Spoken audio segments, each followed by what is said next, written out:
Assalamualaikum warahmatullahi wabarakatuh. Hai teman-teman, ketemu lagi saya Gamar dan pada video kali ini kita akan bahas lanjutan membuat website sederhana menggunakan Python, yaitu kita gunakan framework dari Flux. Nah, dan buat teman-teman yang baru ketemu channel ini, jangan lupa untuk subscribe, like, dan juga share guna mendukung channel ini semakin berkembang. Nah, teman-teman, hari ini setelah sekian lama kita kembali lagi melanjutkan tema-tema untuk melatih kita membuat website menggunakan Flux. Nah, di part ke-17 ini teman-teman sudah bisa melihat bahwa yang kita bahas kali ini adalah tentang MySQL. Kenapa kita bahas tentang MySQL? Karena banyak yang sering nanya ke saya, banyak yang sering request gimana sih caranya kalau kita menggunakan database selain SQLite gitu. Apakah settingannya harus diubah gitu atau gimana? Oke ya. Sehingga saya putuskan untuk di tema ini kita coba bahas tentang MySQL karena juga berhubung biasanya kalau di belajar awal-awal database itu biasanya kita di kampus sering menggunakan MySQL. Jadi ya kita harus kudu tahu juga gimana sih cara koneksi antara Flux dan juga MySQL. Nah, sebelumnya teman-teman, kalau di part ke-18 itu bukan 18 ya, maksudnya di part ke-8 yang pernah kita bahas tentang database, saya sudah sempat sedikit menyinggung tentang peran dari SQL Champ gitu. Nah, mungkin sebelum teman-teman kesini mungkin dinonton dulu di part ke-8 ya, part ke-8 kalau nggak salah ya. Nah, part yang ini tentang database itu saya sudah membahas sekilas tentang SQL Champ. Nah, kalau kita lihat dari dokumentasinya, saya buka dulu ya SQL Champ.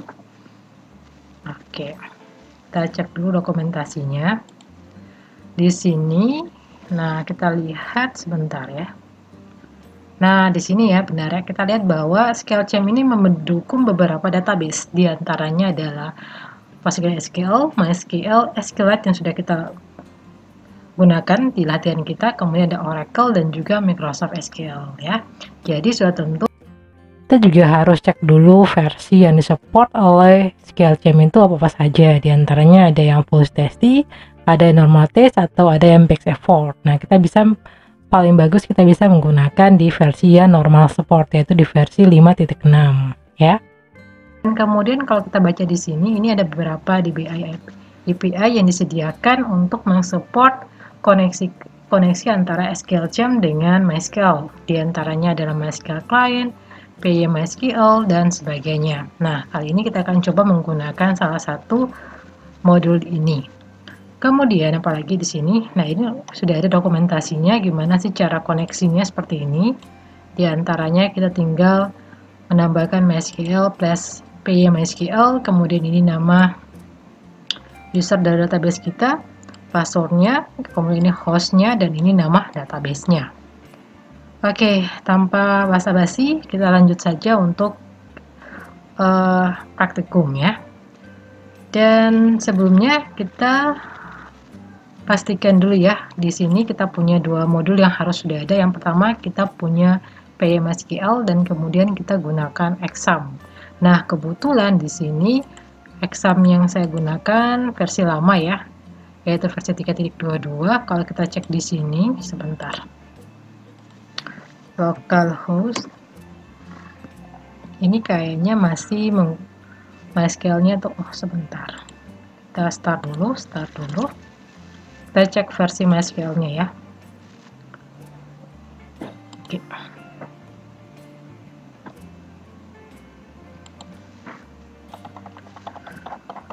Versi MySQL MM. Nah, di sini ya, ini masih versinya 5.0. Nah, berarti masih cukup baik ya di sini, masih support 5.0 ini jalannya sangat baik di sini.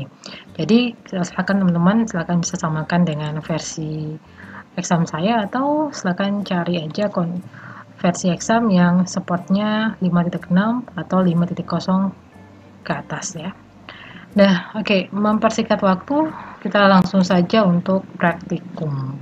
Jadi sekali lagi buat teman-teman jangan lupa install ini dan sediakan tools exam yang di dalamnya ada apa? Tentu yang di dalamnya ada MySQL. Nah, kemudian kita tinggal cek dulu. Di sini kita cek kalau sudah selesai install seperti biasa. Ada di sini. Sebentar saya buka konsolnya. PY MySQL. Ini ya, versi 1.1. Kalau kita cek di sini, sekarang versinya sudah berapa? Versinya kalau nggak salah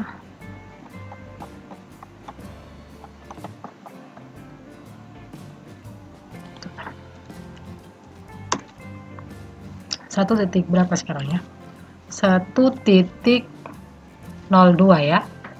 Oke. Nah, kita langsung saja ini ke latihan kita. Oke, saya akan buka latihan kita kemarin di sini ya. Python run.py. Oke, ini latihan kita yang kemarin. Ini ya, masih ini login, masih daftar akun ya ini. Dan kemarin kita masih gunakan SQLchamp ya. Bukan SQLchamp, SQLite maksudnya.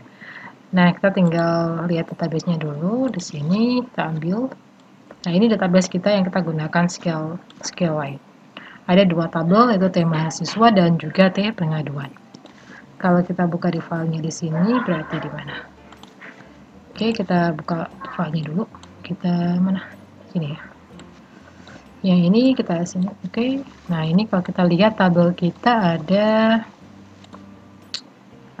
berapa?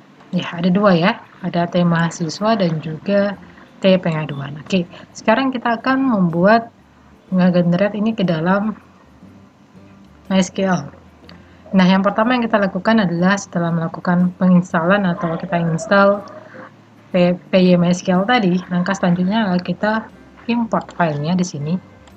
Jadi di init, kalau di sini berarti di init paling di bagian sim ya, sim. Kemudian di init untuk menaruh label utama biasanya kita letakkan di bagian init sini. Nah, kemudian kita tinggal panggil from py MySQL, hurufnya kecil semua ya. Oh enggak, kita nggak perlu from ya. Kita langsung aja import karena nggak ada kelas. Kita import py MySQL, oke ya. Import py MySQL. Nah, setelah itu kita akan buat konfigurasinya di sini. Kita buat konfigurasinya di sini. Di mana? Sini aja ya. Oke, kita buat, kita kasih keterangan konfigurasi database. Oke ya. Yang pertama kita buat variabel db user nanti untuk menampung nama dari user dari database kita. Kebetulan di sini yang saya gunakan adalah root. Pada saat pertama kali install MySQL itu tidak saya ubah namanya, masih menggunakan defaultnya itu root. Kemudian db path-nya ini masih kosong, saya tidak gunakan juga. Dan db host ya, db host kita tetap jalan di, kalau PHP di ini ya, localhost ya, berarti kita jalannya di localhost. Sorry, kita matikan ini localhost. Kemudian nama db-nya apa? db name. Ini misalkan kita buat nama database kita adalah pengaduan ya. db user kita buat untuk menampung user dari database kita, kemudian passwordnya kita kasih kosong karena memang pada saat menginstal MySQL kita masih kosongkan database passwordnya, kemudian jalannya di localhost dan nama database-nya adalah pengaduan. Oke ya. Setelah itu kita buat koneksi. Kita buat variabel baru namanya con yang nanti akan mengkoneksikan, yaitu kita buat MySQL plus py MySQL gitu ya, MySQL. Kemudian kita titik 2, kita garis-garis, kemudian kita buat parameter baru yaitu parameter 0 di sini yang nanti akan menampung user, db user. Kemudian di sini kita tambah lagi seperti biasa parameter kedua. Yes, parameter kedua yang merupakan ini passwordnya. Sorry, ini satu ya. Kemudian kita add di sini. Kita buat parameter yang ketiga yang nanti akan menampung localhost-nya. Kemudian yang terakhir adalah kita slash di sini seperti ini. Slash parameter 3 yang nanti akan menampung apa? Ya, betul, menampung database-nya atau nama dari database yang kita buat. Selanjutnya kita tinggal titik ya. Jangan lupa titik, kemudian kita masukkan format ya. Kita masukkan format di sini seperti biasa DB user. Format pertama DB user karena DB user ini akan masuk di parameter pertama, kemudian DB pass, selanjutnya DB host ya, dan terakhir adalah DB name. Oke. MySQL, PY MySQL champ 01. Oke, formatnya ini benar. Kemudian selanjutnya kita tinggal apa? Yes, kita tinggal memasukkan dia di dalam SQL champ-nya. Jadi yang ini saya matikan dulu sebentar ya. Ini saya matikan dulu. Saya akan buat yang baru. Oh sorry. Sorry. Jadi kita Ctrl C dulu yang ini. Kemudian kita paste di sini. Sama dengan, nah di sini kita ganti bukan lagi SQL champ, tapi kita panggil yang koneksi yang ini, kan yang ini. Saya, oke, sama dengan phone. Yes, kita save dulu. Jadi caranya seperti itu. Yang pertama import PY MySQL-nya, kemudian buat konfigurasi database-nya yang terdiri dari 4 elemen, kemudian buat file koneksinya seperti ini. MySQL plus PY MySQL ini sama persis kayak di dokumentasinya yang tadi. Wow, di luar sana. Mana sih? Dokumentasinya yang tadi mana? Ya ini ya, mirip kan? Ini pakai IO. Oh sorry.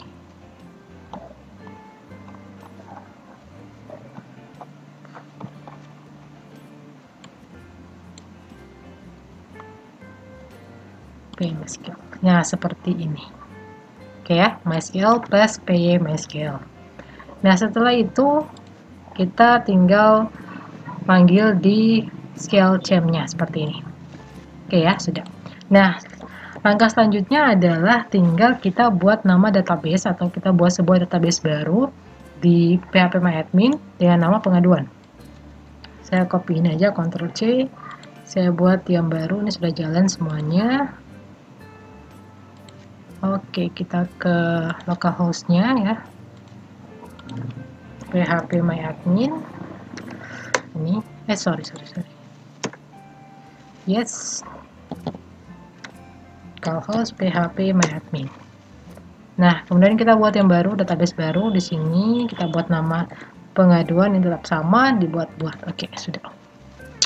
Oke, next. Jadi database kita sudah ada di sini, tapi tabelnya masih kosong. Nah, langkah selanjutnya kita tinggal menggenerate tabel kita dari Flux ke dalam database ini. Nah, kita punya database sudah ada ya, tabelnya yang ada di file models. Nah, jadi tinggal kita masuk seperti biasa. Oke, kita Ctrl S. Di sini masih belum ada tabel apa-apa, hanya database-nya, tapi masih kosong. Selanjutnya kita langsung generate seperti yang kita lakukan seperti yang kita lakukan pada pertemuan sebelumnya di SQL. Oke, berarti kita kemana? Oke, kita ke Python dulu. Kita masuk ke environment Python. Oke, kemudian kita ke from sim. Kita panggil SQL champ-nya. SQL champ itu kan berada di file init ya. Jadi import GB. Nah, di sini kita akan masuk di SQL champ. Setelah itu kita from sim.models, kita ambil tabelnya. Kita import. Di sini ada 2 tabel kalau nggak salah ya. yaitu tabel mahasiswa dan tabel pengaduan. Berarti T mahasiswa, T pengaduan. Nah, karena tabel kita hanya 2, kalau tabelnya 3 ya kita terus menambah dengan menggunakan koma. Kemudian kita enter. Kalau nggak terjadi apa-apa, tandanya masih berjalan, tidak ada error. Kemudian kita create db create all ya. Yes, kita enter. Oke, tidak masalah, tandanya sudah berhasil. Kita coba T mahasiswa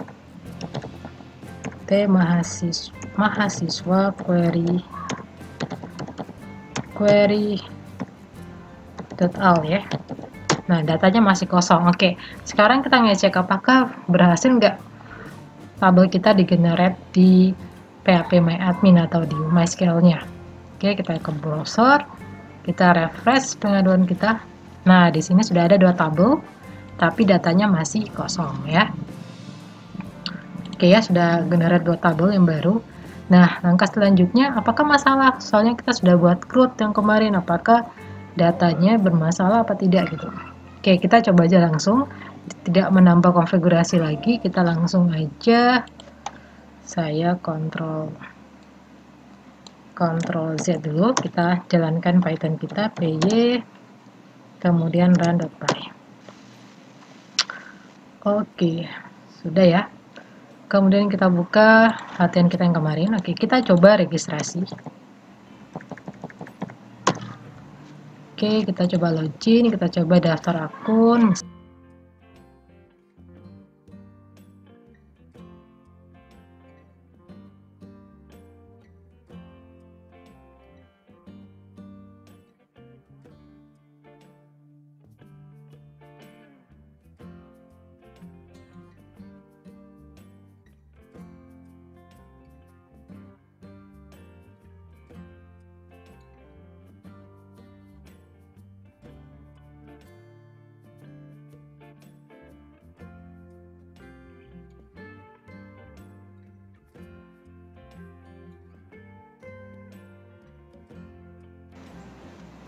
Oke ya, akun 3344 berhasil daftar. Oke, kita cek di database ada nggak? Kita refresh dulu. Oke, mahasiswa.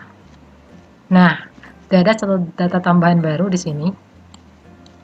Oke ya, selanjutnya kita coba login. Kita cek lagi login. Oke, kita login. Kita Ctrl V yang ini, Ctrl V. Kita login. Oke, halo, masih jadi semuanya. Kita buat pengaduan. Misalnya dosen masuk.